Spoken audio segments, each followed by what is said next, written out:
ايوه خلاص ثانية واحدة. لا خلاص اهو. مساء الخير، صباح الخير، اهلا بكم في برنامجي اللي بدأ يبقى برنامجكم معرفش. النهارده اخر حلقة في سيزون 2، ما تنسوش تعملوا سبسكرايب في الشانل لو المحتوى بيعجبكم، واستنونا وهنرجع لكم تاني كمان شوية.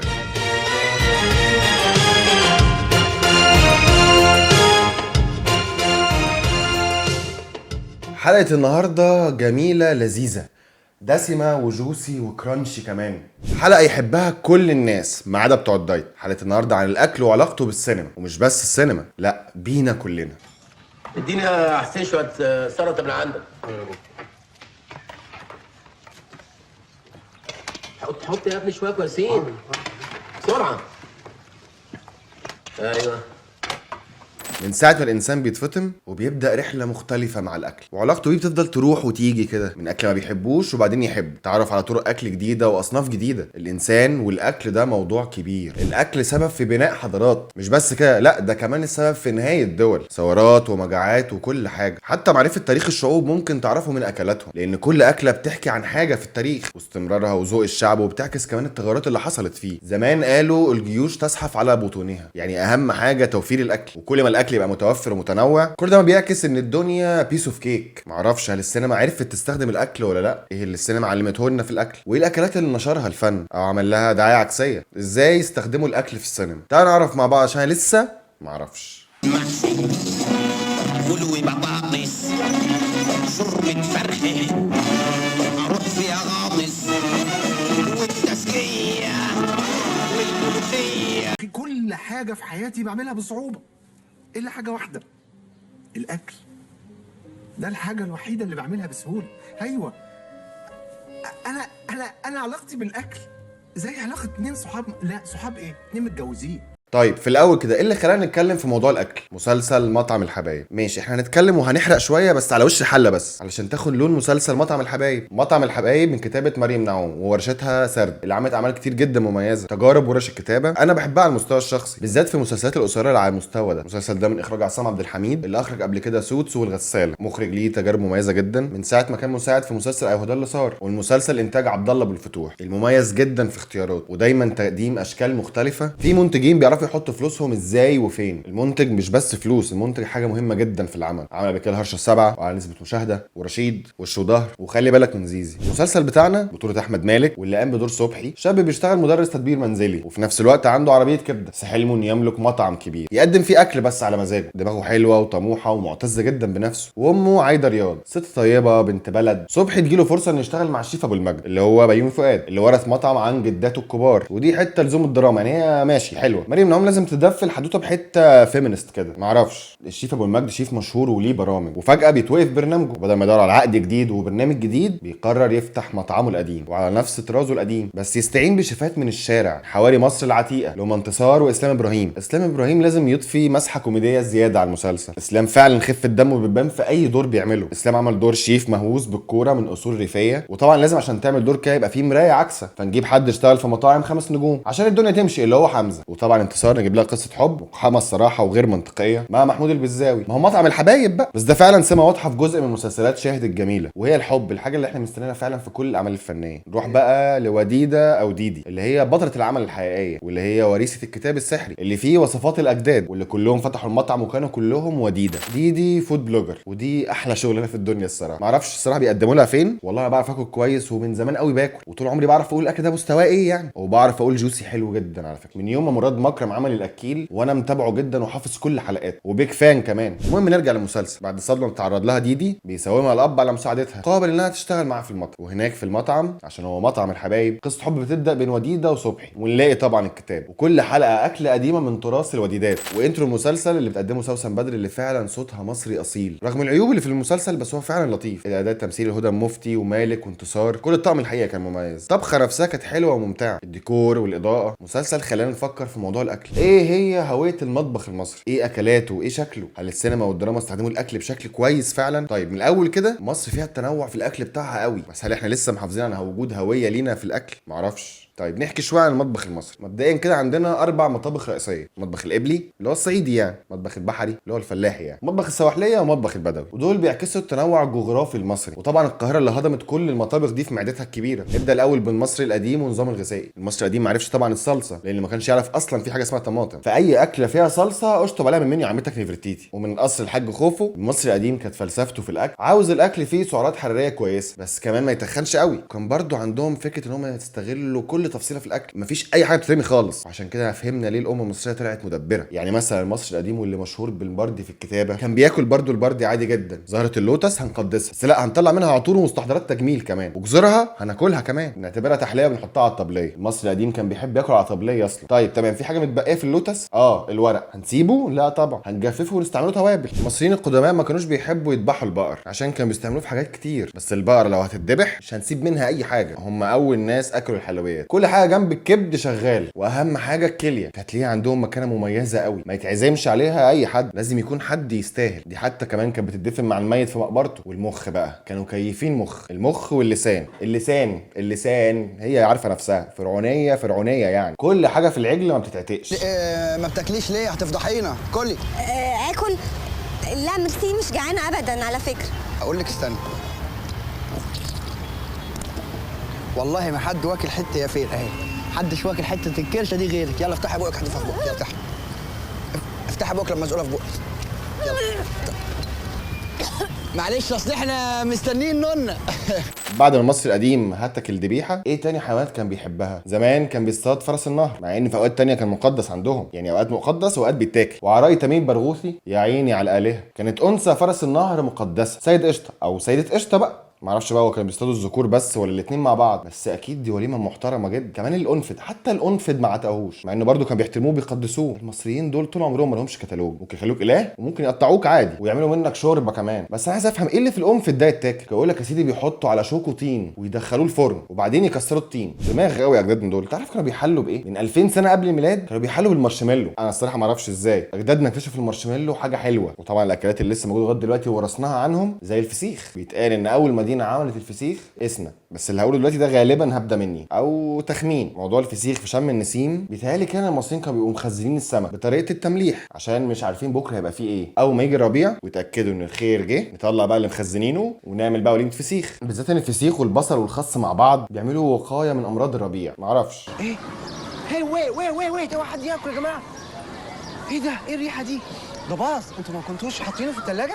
الفته كمان من اكلات المصريين القديمه، بس كانت من غير رز، كانت فتافيت عيش مع لبن او شوربه. لكن لما المصريين عرفوا الرز وطبعا عرفوه مع الدوله الفاطميه بقى يتضرب بيه المثل. مفيش تكيه من غير فته، وعقيقه وندر وكل حاجه. الفته بقت جزء من اكلنا مهم جدا. ولا تخبيش يا شيخ، اين الفته ولحم السيخ؟ الفته فتة يا اخويا، الفتة والفتة ان كانت تحت خروف هتبقى حلال للملهوف، وفتلاقي الهط منها ألوف وتشوفه تقول طشر الحلو، هتاخدنا يلا اعمل معروف.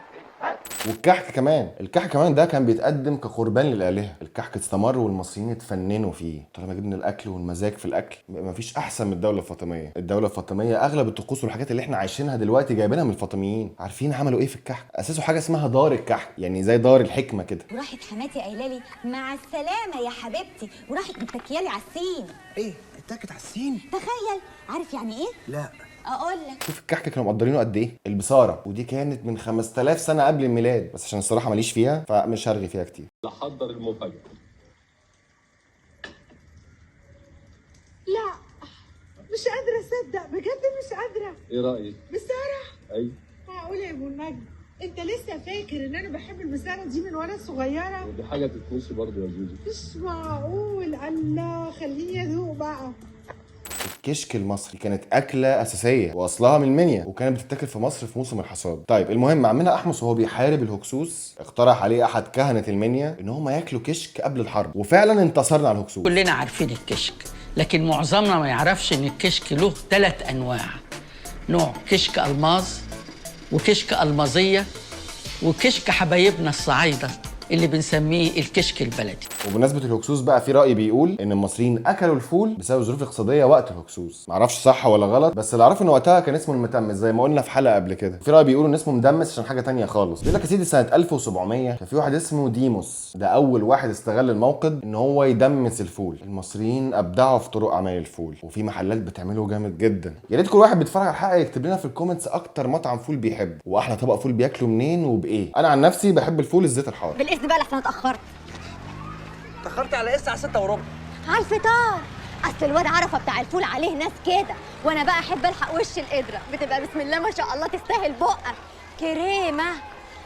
اجيب لك طبق معايا؟ هجيب لك طبق.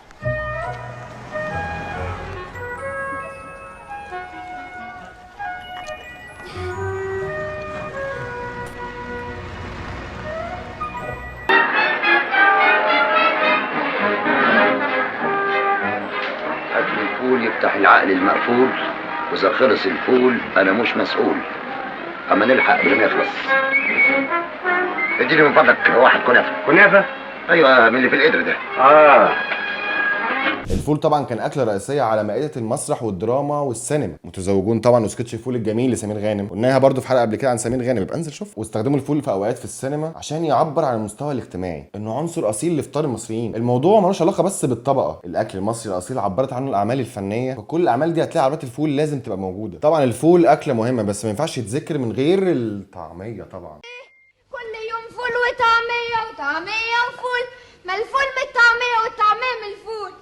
صح انا عارف. الطعميه في خلاف ومحاولات اثبات كتيره، بعثات رايحه وجايه في اليونسكو عشان دول كتير قوي تتخانق مين اللي عمل اول قرص طعميه، ومين السبب في حرقان الصدر ده. مين بقى؟ ها مين؟ انا عارفه وهو عارف ان انا عارفه، وممكن اطلعه من وسطيكم في ثانيه. بيقولوا ان الطعميه المصريين اعتمدوها كاكله عشان الصيام الكبير عند اللقباط، وفي ناس تانية تقول الطعميه من زمان قوي ما تقولش كده. بيقولوا في المتحف الزراعي ان في اثبات ان احنا من زمان قوي بنعمل الطعميه، صور الطعميه في وادي الملوك. احنا كمان مش بنهزر، اجدادنا الفراعنه ما سابوش حاجه ما عملوهاش، يعني اكلوا سيد قشطه اللي بقه قد حياتي كلها، مش هيعملوا قرص طعميه. بجمله الخناقات بقى في طبق اسمه فاجرا تقريبا، واتمنى اكون بقول اسمه صح. ده طبق فرنساوي مشهور اللي هو كبده الوز الدهني، وده عشان يتعمل لازم الوز ياكل بالعافيه عشان كبده يبقى دهني، وياكل بالعافيه يبقى ايه؟ نزغطه. المصري القديم هو اللي عملها من سنه 2500 قبل الميلاد. يا باشا جدك قفل اللعبه، احنا اللي زغطنا البط والوز والعيال الصغيره، زي ما تكون بتحشي صباع محشي، تاكل الواد يقعد يعيط وانا عيط.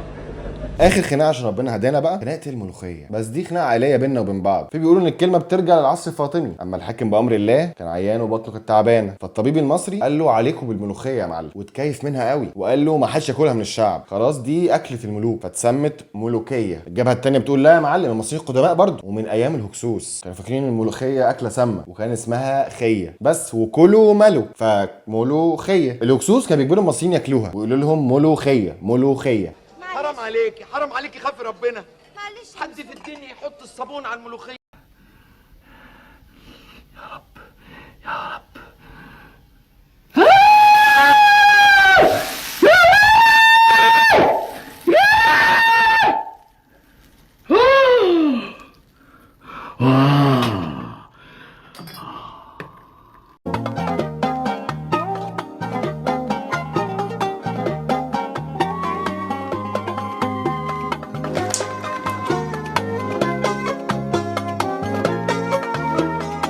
المصري القديم بقى كان بيحب قوي الشوربه، ده كلام الباحث عماد مهدي اللي كمان بيقول ان القلقاس بطريقه السلق دي كانت من ايام المصري القديم، وورثت الفكره مصر القبطيه في عيد الغطاس، وبقى المثل الشعبي اللي بيقول اللي ما بياكلش قلقاس يبقى ما عندوش راس، وانا بكره القلقاس. بياكلوا حاجات غريبه. عارف النهارده كانوا هياكلوا ايه؟ ايه؟ بطاطس في الملوخيه. مفيش حاجه اسمها كده اصلا والله العظيم اي سوير، بطاطس مقطعينها كيوبس كده وحاطينها في الميه الاخضر بتاعت الملوخيه. لا، ما هي دي مش بطاطس، والماء الاخضر دي مش ملوخيه، ده قلقاس في السلق. معرفش بس انا بحس ان ترابيزه السفره في مصر لو بصيت لها هتعرف تاريخ مصر كويس قوي، مين كان ليه تاثير علينا. يعني هتلاقي مثلا كفته داوود باشا اللي هو الوالي العثماني في مصر، كان بيحبها قوي الكفته دي. في العزومات كان بيخلي الشيف بتاعه يحط خاتم فضه في الكفته واللي يلاقيه ياخده طبعا، وتلاقي جنبها محشي ورق العنب اللي احنا عرفناه اصلا سنه 1300 كان بيتحشي لحمه ورز، لما جه مصر بقى رز بس. وهتلاقي برده على الترابيزه مكرونه بشاميل جايه من ايطاليا، واللي تعكس المجتمع المصري كان عامل ازاي في بدايه القرن ال20، وهنحل الكنافه وبقلاوه وصوابع زينب، كل نوع بيحكي حكايه من حكاويك يا مصر. مصر. ومش بس التاريخ، لا، تركيبه ايه يتاكل مع ايه، دي خبره وتجربه كبيره. على 2 كيلو برتقال. 2 كيلو موز، 2 كيلو برتقال، 2 كيلو ورق عنب، وصينية حمام، وصينية بط، والبفتيك. لازم البفتيك عشان محدش يقول حاجة. انت عاملة حفلة. اما الحب في كل حته في العالم، الاكل مرتبط بالحب. في سين كده بشوفه من زمان وانا صغير في الافلام الاجنبي تحديدا، وكبرت وعرفت بعد كده ان ما كنتش اعرف اي بطل وبطله في الفيلم طول الفيلم مستنيين ان البطل يعزمها على العشاء يوم السبت. ده معناها حاجه مش قله ادب، يعني هو معناها يلا نجرب بعض، او قله ادب برده، ما اعرفش. المهم يعني عزومه العشاء ليها معاني عاطفيه في السينما. كمان الست لما بتحب اكلها بيبقى حلو قوي، ولما بتعمل اكل اللي بتحبه بيبان فيه قوي الحب. غاليه مثلا في مسلسل مطعم الحبايب كانت بتشرح ان هي بتعمل طاجن تخيل حبيبها هو اللي بياكل، واعتقد بحس الاكيل ده ان معنى كلمه ان فلانه نفسها حلو عشان الست الجميله دي بتعمل اكل بحب وبتحب اللي بتعمله وللي هتعمله، بتحب حبيبها فهتعمله الاكل اللي هو بيحبه بالطريقه اللي هو بيحبها. ويمكن كمان ده السر ان كل الجدات دايما اكلهم حلو، لان تيتا دايما بتحبك، تحب عيالها واحفادها ولمتهم حواليها، فبتعمل لهم كل الاكل اللي بيحبوه. يلا انده الرجاله، الاكل جاهز، انا عملت حسابهم. يلا بقى يا معلم رضوان. هم هياكلوا معانا؟ ايوه، بدل ما يبصوا للعيال ويزوروا، دي ناس محرومه وعينهم وحشه. بسم الله. بسم ما شاء الله، ايه الحلاوه دي؟ الاكل فيه منه جزء اللي هو الوصفه، واللي هي كيمياء شويه، يعني الملح والتوابل ونسب المكونات مع بعضها. لكن اهم حاجه للوصفه عشان تطلع حلوه النفس. الاكله بتاخد من مود اللي بيعملها، زعلان، فرحان، قلقان، او حتى تعبان ومرهق. فاحسن حاجه بتبين حلاوه الاكل هو الحب، حتى لو كان حب انك. والحب في السينما كتير، نظرات الحب على الاكل ما بتخلصش. تبقوا قاعدين ويجي حواليكوا 20 نفر بياكلوا، وتبص تلاقي عينيهم بتتقابل وبياكلوا مع بعض في نفس اللحظه في نفس الثانيه. مش نظره وابتسامه وحاجات كتيره ياما بس، لا، كفته وفراخ بانيه. وكمان الاكل تعبير عن الحب، وطرق كتير تصطاد بيها الست الراجل اللي بتحبه. يعني في فيلم سفيرة عزيزة مثلا، جه شكري سرحان يسكن جنب سعاد حسني، وهو يا عيني عازب، مش حد ينضف له ولا يطبخ له لقمه سخنه، ويقعد طول اليوم في المدرسه. كانت بتعمل له الاكل وبتسيبه له، عشان كده ربنا كرمها ودخلت قلبه. لان سعاد حسني عارفه من زمان ان اقرب طريق الطريق إلى قلب جوزك معدته، وادي النتيجة بدون كلام ولا نقورة. يا سلام عليك يا مايسترو وانت في وسط مطبخك. ايه ده؟ سليم سحاب بالعصايه. في افلام الاكل جزء من اسمها، فول الصين العظيم، طعميه بالشطه، ارهاب والكباب. في افلام ابطالها شيفات، ودي من المهن الكتير قوي في الافلام والمسلسلات. طباخ الرئيس، موضوع عائلي، صاحب السعاده، بالحجم العائلي، يحيى فخراني. اللحمه المفرومه اللي جوه المكرونه دي حط عليها دبس رمان على تمرين وشويه سمانه. يخرب وفي افلام الاكل جزء مهم جدا من الموضوع، او ممكن يكون هو محور المشكله او الصراع نفسه. مسلسل يوميات زوج معاصر مثلا، مشكله الزوجه في الحلقه دي انها متجوزه راجل بيعشق الاكل، وهي ما بتعرفش تطبخ اصلا. كمان علميا بقى، بقول لك ايه، اهم اكله تعملها لي اول يوم تطبخي فيه حمام بالرز بالخلطه. بس يا ريت بقى تحطي في الخلطه دي شويه كبد وقوانص، بس القوانص بقى ايه، مش تسلقيها كده على طول، لا، تحمريها الاول في زبده من اللي هي بمرته، مش شايلين منها المرته. يا كمان علميا الحب بيأثر على افراز هرمونات معينه زي الدوبامين والاكسيتوسين، ودي بتعزز الاحساس بالسعاده وبتأثر كتير جدا على الشهيه، خلينا عايزين ناكل اكتر. كمان في اكلات كتير بتزود هرمونات السعاده زي السيروتونين والاندروفين، ودي موجوده في اكلاتنا المصريه الخالصه، هم طبعا الفول والطعميه والسمك. هتلاقي كل السواحليه مزاجهم عالي كده بسبب. هتلاقي اغلب الاسكندرانيه بيحبوا الشتاء اللي هو المطر، ويلاقوا متعه في القعده تحت المطر بالذات لو على البحر. والسويسه والبورسعيديه ملوك السمسميه والدندنه، حاجات في التراث الثقافي المحافظات الهاديه والرايقه. السينما والفن كمان منسوش ده، وعبروا عنه في افلام ومسلسلات كتير ارتبط فيها الاكل بالمشاعر. هتلاقي مشاعر ممثل او شخصيه في العمل. الاكل استخدموه السينما والدراما عن التعبير عن الحزن والسعاده كمان. في ايه يا بابي؟ ما انت عارف اني لما ببقى متضايقه بفش غير في اكل. ايوه فعلا الانسه نسمه وهي متضايقه بتفش غلها في الاكل، لكن بقى وهي مفرفشه بقى بتغل في الشغل في الاكل. صح؟ انت ايه يا اختي؟ ايه وانت مبسوطه بتلغي، وانت متضايقه بتلغي. قولي لي على شعور انساني واحد ما بتلغيش فيه، قولي لي على وقت معين بقك ما بيتحركش فيه. مشاهد كتير تلاقي ممثل متضايق ومكتئب فياكل. كمان الاكل استخدمته السينما عشان تعبر عن كرم الضيافه. السفره المصريه دايما تلاقيها مليانه خير مهما كانت امكانيات الاسره، مهما كان حتى جيب الراجل. كمان الاكل استخدمته السينما كاسقاط لتعبير عن البعد النفسي للشخصيه والتاسيسات الاجتماعيه والنفسيه للمجتمع. يعني الاكل في اوقات كتير جدا كان بيعبر عن الفقر، واستخدموا الكتاب والمخرجين للتعبير عن الام الفقر والجوع، وحتى بكميه ونوعيه الاكل نفسه. فيلم افواه وارانب، يعني الاكل اللي ما كفاش العيال، كان الفيلم ده بيعبر عن ان كتله الخلفه بتاثر على المستوى الاجتماعي للاسره، فبالتالي بتاثر على الاكل الاكل طبعا؟ معرفش. وكتير افلام ودراما ومسرح عبروا عن المستوى الاجتماعي عن طريق الاكل، سواء فقر او غنى. الفطار زبده ومربى وشاي، فهم؟ زبده ومربى وشاي. ايوه هو دي الكونتيننتال؟ هو ده. طب ما تقولوا زبده ومربى وشاي. وساعات كمان في الثوره، زي فيلم دكان شحاته وطابور العيش اللي استخدمه المخرج خالد يوسف للتعبير عن الثوره. طبعا الارهاب والكباب، الكباب هو لواحد المحتجزين مع اللي احتجزوهم. طبعا في اوروبا ودوا المتقدمه اللي بياكلوا الطحينه مع الكباب، حتى الشيخ نسي الاذان وقت الكباب. والعساكر كمان عينهم كانت هتطلع على الكفته وهي على السيخ. الكباب ده اكله لوحدها تم استخدامها في كل حاجه، هي حلم المصريين مهما كان في اكل غالي عنه يظهر ويفضل الكباب حلم للطبقه المتوسطه. فيلم الحريف مثلا لما كانوا بياكلوا كباب، ولا غضب محمود عبد العزيز لما اتمنع من الكباب. باي حق اسيب بيتي ومراتي وعيالي وكيلو كباب وصينيه بسبوسه؟ قسما بالله العظيم لا يمكن اتنازل عن حقي ابدا. ولا مقارنه هند صبري في احلى الاوقات بين الورد والكباب. عايزه ورد؟ ايه ما سمعتش؟ نفسي في ورد يا ابراهيم. وما تقولش بوكيه الورد ب 20 جنيه والنص كيلو كباب احسن منه، وانك شايف كباب رومانسي اكتر من الورد.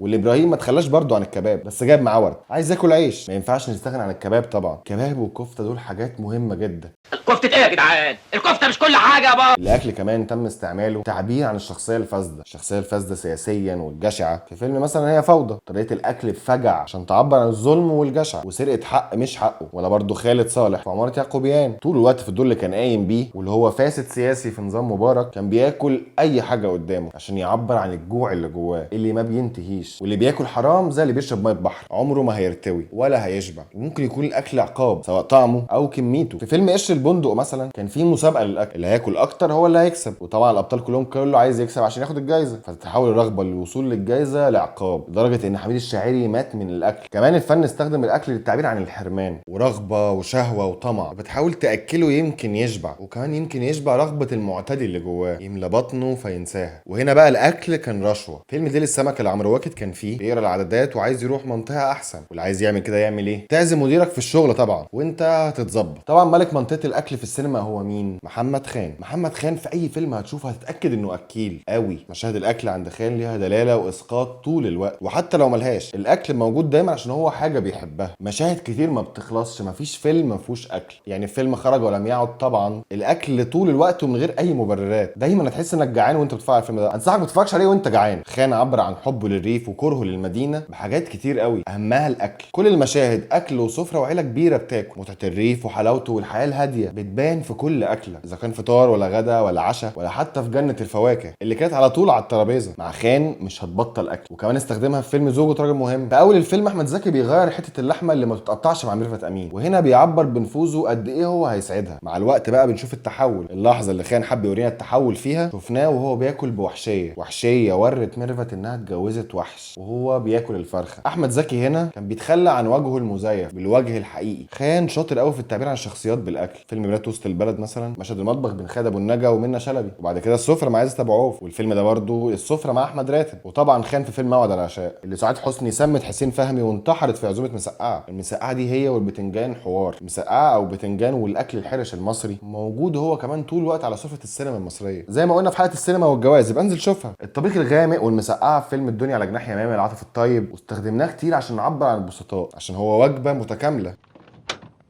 الحمد لله على السلامة. أهلا وسهلا، اتفضل. أهلا بيكي يا حبيبتي، نورتوا الحتة. يجعلها يا رب كده قدم السعد عليكم. أنا يا أختي جارتكم سعاد. أنا قلت إنكم طبعا هتبقوا مشغولين بترتيب حاجتكم، قلت أعمل لكم لقمة كده على ما أقسم بالهنا والشفا. كتر خيرك يا أميرة.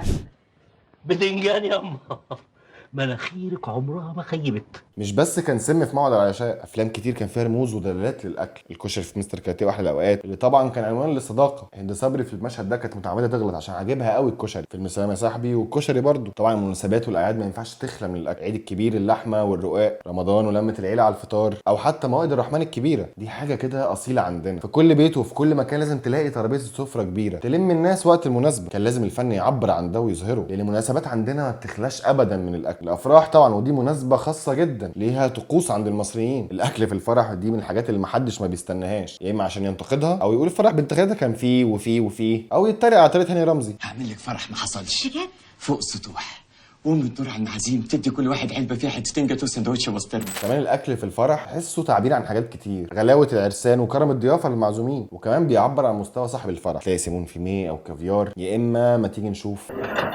اهلا وسهلا، اتفضلي كلوا يا اخوانا. كل يعني اقول ايه بس، يعني ده انتوا اصحاب بيتكم يا عبد. كل انت يا حبيبتي كل. طبعا اكل الفرح ما بيقفش على المعازيم بس، الاهم اكل العرسان طبعا. يوم الصباحيه بالذات في مكونات مختلفه، حمام، فطير، وساعات جمبري كمان. طبعا في اكلات ارتبطت بحاجات اهم، الجرجير. معرفش حقيقه اذا كان ده كلام علمي مظبوط ولا هي مجرد خرافات. بس ولا تزعلوا نفسكم انتوا الاثنين، الشوربه اهي.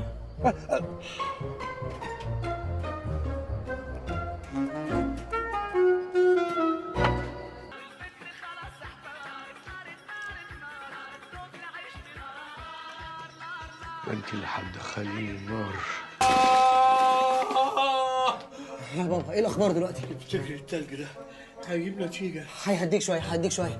اوكي ايه ده شكلها مش خرافات. فكره بقى الثلاث وجبات دي ما كانتش موجوده عند اغلب الشعوب. كان احنا كمصريين من زمان قوي عندنا موضوع 3 وجبات، ممكن 5 أو 6 أو 7 حسب نفسك بقى. مفهوم طبعا فكره الغداء اللي هي جايه من كلمه الغذاء، والعشاء جايه من العشاء. ايه بقى الفطار ده؟ ايه؟ طيب تعالى نهبط بقى تاني. الهبده دي اتمنى تنال اعجاب. فطار بالانجليزي يعني ايه؟ بريكفاست. ولو قسمناها تبقى ايه؟ بريك اللي هو كسر، فاست اللي هو صيام. الفطور في اللغه العربيه معناها شق. من هنا بقى يبقى خد عندك شق ريقك. والله حلوه الهبده دي. موضوع الفطار فعلا من الحاجات الحلوه، بالذات فطار الشغل. ممكن الانسان يفطر في البيت مرتين 3 وياكل حاجه خفيفه ورايح الشغل في الطريق. الفطار بيبين ادميه الناس في الشغل وقد ايه خبرتها. يعني في الاول تلاقي الانسه سوري اصلا مش متعوده افطر، او انا خلاص فطرت في البيت، لا سوري انا عامله دايت، لا سوري اصل قولوني بيتعب من الفول. بعد شهر بقى تلاقيها واقفه بتزعق انا طالبه 2 فول و2 طعميه بالبتنجان. فين البتنجان؟ علاقتك بالاكل بتبين المده اللي انت قضيتها مع الناس دي. في الاول كده بتاكل اكل على خفيف في الخطوبه، وفي الوقت ده بتبقى اول واحد يقوم من على السفره، بس بعد شويه بقى تبقى اخر واحد يقوم من على السفره. وده في كل الاحوال مش هيمنعك ان انت تقول رايك. طلع الفود بلوجر اللي جواك. اصل الاكل ناقص ملح، ورق العنب ده مليان توابل، الاكل ده فيه حاجه غلط.